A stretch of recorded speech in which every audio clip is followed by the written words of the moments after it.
Halo Bedikers. Di tengah tantangan dan konflik yang menghimpit Papua, ada cahaya harapan yang bersinar terang. Anggota KKB yang berani dan tegar memilih untuk mengubah jalannya cerita. Memilih jalan damai sebagai sarana untuk mengakhiri kekerasan yang terus menyengsarakan.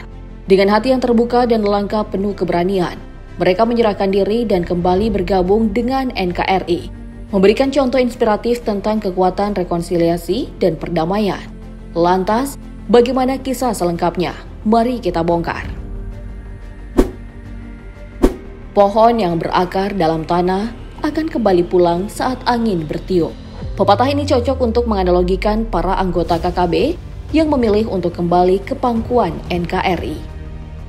Seperti pohon yang berakar dalam tanah, mereka yang memiliki akar yang kuat dalam identitas dan rasa kemanusiaan sebagai bagian dari bangsa Indonesia akan mendapat tarikan untuk kembali pada pangkuan negara. Meskipun telah melakukan serangkaian aksi kekerasan dan konflik, namun pada akhirnya mereka menyadari pentingnya kehidupan yang damai di bawah payung kesatuan dan persatuan NKRI. Keputusan untuk kembali membangun jembatan dan memperkuat kembali hubungan dengan negara mencerminkan keinginan mereka untuk berkontribusi pada pembangunan dan perdamaian yang berkelanjutan di Papua. Seiring dengan upaya pemerintah untuk mewujudkan keadilan dan kesejahteraan bagi seluruh rakyat Papua, mungkin banyak yang tidak tahu. Menurut catatan di Kodam 17 Cendrawasih, dalam 5 tahun terakhir ini setidaknya ada 458 anggota KKB yang telah menyatakan kembali ke pangkuan NKRI. Salah satunya yaitu Telenggagire, Kabupaten KKB yang merupakan ajudan pemimpin KKB Golia Tabuni. Telangga menyatakan menyerahkan diri serta berikrar kesetiaan kepada negara di Kampung Urak Distrik Ilu Kabupaten Puncak Jaya pada Juni 2019 silam. Telangga menyerahkan diri bersama 3 rekannya, yakni Pininggagire, Tekiles Tabuni, dan Perenggah. Mereka juga menyerahkan 1 pucuk senjata api jenis Moser dan sejumlah amunisi kaliber 7,62 mm. Berdasarkan pengakuan Telangga diketahui bahwa senjata tersebut adalah milik aparat polisi yang dirampas pada saat menyerang Polsek Karubaga, Kabupaten Tolikara pada tahun 2013 silam. Menurut Telangga, dirinya dengan beberapa rekannya sudah lama ingin menyerahkan diri, namun tidak tahu bagaimana caranya karena takut ditembak oleh TNI. Telangga berasa selama ini ia tertipu dengan Golia Tabuni dan kelompoknya, yang menyebutkan tidak lama lagi Papua akan merdeka dan mereka dijanjikan jabatan tinggi. Namun janji tersebut tak kunjung jadi nyata. Padahal, Telangga mengaku telah bertahun-tahun hidup menderita di hutan, kepanasan, kedinginan, kehujanan, dan kelaparan. Sementara pembangunan di kampung-kampung dan di kota-kota justru semakin maju dan warga hidup sejahtera. Dari sinilah, Telangga merasa bahwa kemerdekaan Papua yang sebelumnya ia perjuangkan hanyalah omong kosong. Telangga juga menghimbau kepada seluruh rekan-rekannya yang masih di hutan agar segera kembali ke pangkuan NKRI agar bisa hidup normal sebagai masyarakat warga negara Indonesia.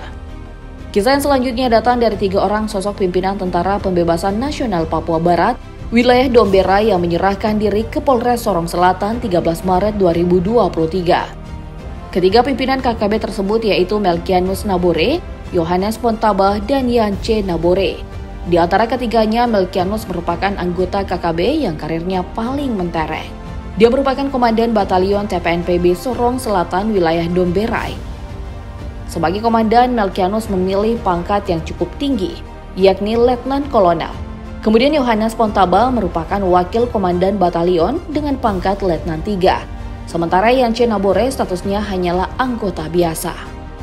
Ketiganya secara resmi menyerahkan diri kepada aparat keamanan dan menyatakan kembali ke pangkuan NKRI di hadapan Kapolres Sorong Selatan, AKBP Khairuddin Wahid, Bupati Sorong Selatan Samsudin Angiluli, serta Komandan Kodim 1807 Sorong Selatan, Letnan Kolonel Infanteri Ronald Michael Patty.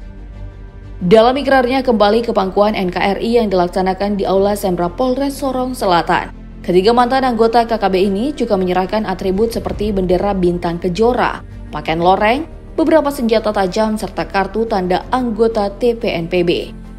Usai menyerahkan diri, Melkianus Nabore membacakan ikrar dan pernyataan sikap setia dan taat pada NKRI. Melkianus juga mengaku sangat menyesali perbuatannya dan berjanji tidak akan mengulanginya lagi. Namun penyerahan pimpinan dan anggota TPNPB Sorong Selatan itu diikuti sederet tuntutan, terutama tuntutan pemekaran desa di kawasan Inan Watan yang selama ini menjadi desa persiapan. Selain itu, ketiga pimpinan TPNPB tersebut juga mendesak pemerintah daerah untuk segera memberikan bantuan berupa rumah, jaring, dan perahu. Terkait permintaan ini, Bupati Sorong Selatan menerima lobi mereka dan bersedia menyiapkan rumah, jaring, dan perahu. Namun untuk pemekaran desa, pihak Bupati Sorong Selatan akan mengusulkannya terlebih dahulu ke pemerintah pusat. Proses bergabungnya anggota KKB dengan NKRI ini membuka jendela baru bagi upaya perdamaian di Papua, di mana setiap langkah kecil ini membantu membangun pondasi yang kokoh untuk masa depan yang lebih cerah dan bebas dari ancaman teror. Berdasarkan catatan sejarah, KKB merupakan kelompok separatis yang berdiri untuk melepaskan diri dari NKRI. Ketidakpuasan mereka terhadap perlakuan pemerintah pusat mendorong mereka untuk pergi. Maka dari itu, semakin hari perlakuan KKB semakin ganas. Mereka tidak hanya menyerang aparat keamanan seperti TNI dan Polri, tapi masyarakat umum dan tenaga medis juga turut menjadi imbasnya. Bahkan mereka tidak segan-segan untuk membakar fasilitas seperti gedung sekolah. KKB Papua didirikan guna mengakhiri pemerintahan Provinsi Papua dan Papua Barat yang ada pada saat ini berada di bawah yurisdiksi pemerintahan Indonesia. Selama beberapa dekade, ada beberapa kelompok dari kedua provinsi tersebut yang ingin memisahkan diri. KKB meyakini bahwa penyatuan wilayah Papua ke dalam NKRI merupakan hasil kesepakatan antara rakyat Indonesia dan Belanda. Sejak 1945, Papua sudah menjadi objek sengketa antara Indonesia dan Belanda. Meskipun mengakui Indonesia sebagai negara yang merdeka dan berdaulat, namun wilayah Irian Barat tetap dikelola oleh Belanda. Presiden Soekarno mengeluarkan Perintah 3 Komando atau yang dikenal dengan istilah Trikora pada tahun 1961 untuk membebaskan Papua dan menjadikannya bagian dari Indonesia. Sayangnya perintah Soekarno tersebut tidak disambut dengan baik oleh masyarakat Papua. Menghadapi hal ini, maka berdirilah Korps Sukarela Papua atau KSP. Sebuah unit bersenjata untuk mempertahankan Papua dari TNI. Sementara KSP menentang TNI, pemerintah Indonesia dan Belanda terus berunding. Pihak Amerika Serikat kemudian masuk untuk mendesak Belanda, hingga Papua pada akhirnya diserahkan kepada pemerintah Indonesia pada tahun 1962 melalui perjanjian New York tanpa persetujuan mayoritas orang Papua. 3 tahun kemudian KKB mulai terbentuk dengan nama Organisasi Papua Merdeka atau OPM. Dan sejak saat itulah, mereka terus melakukan aksi ancaman, serta terus melahirkan sosok pemimpin yang disegani.